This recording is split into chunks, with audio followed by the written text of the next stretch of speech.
Hello everyone. Let's see how we can remove comma from this text value.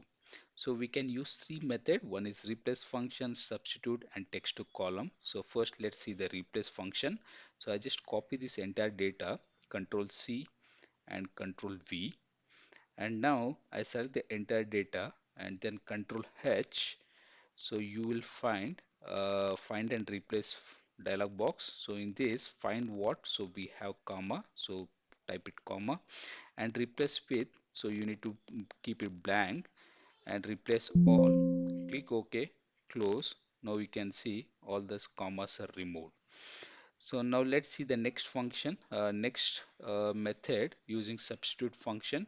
For this I use substitute function sub, and then the text will be the text value here, comma, and old text here it will be the comma.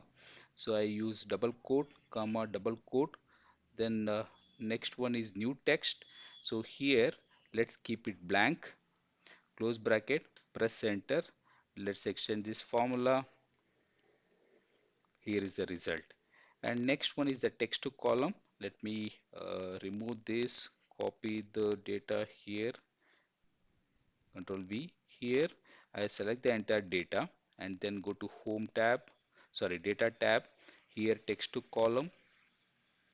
Here by default delimited will be selected, keep it as it is, next. And here the tab will be selected by default and you need to select on comma. So this you can also see data preview how it looks, next, finish. Now you can see these datas are without comma. Thank you.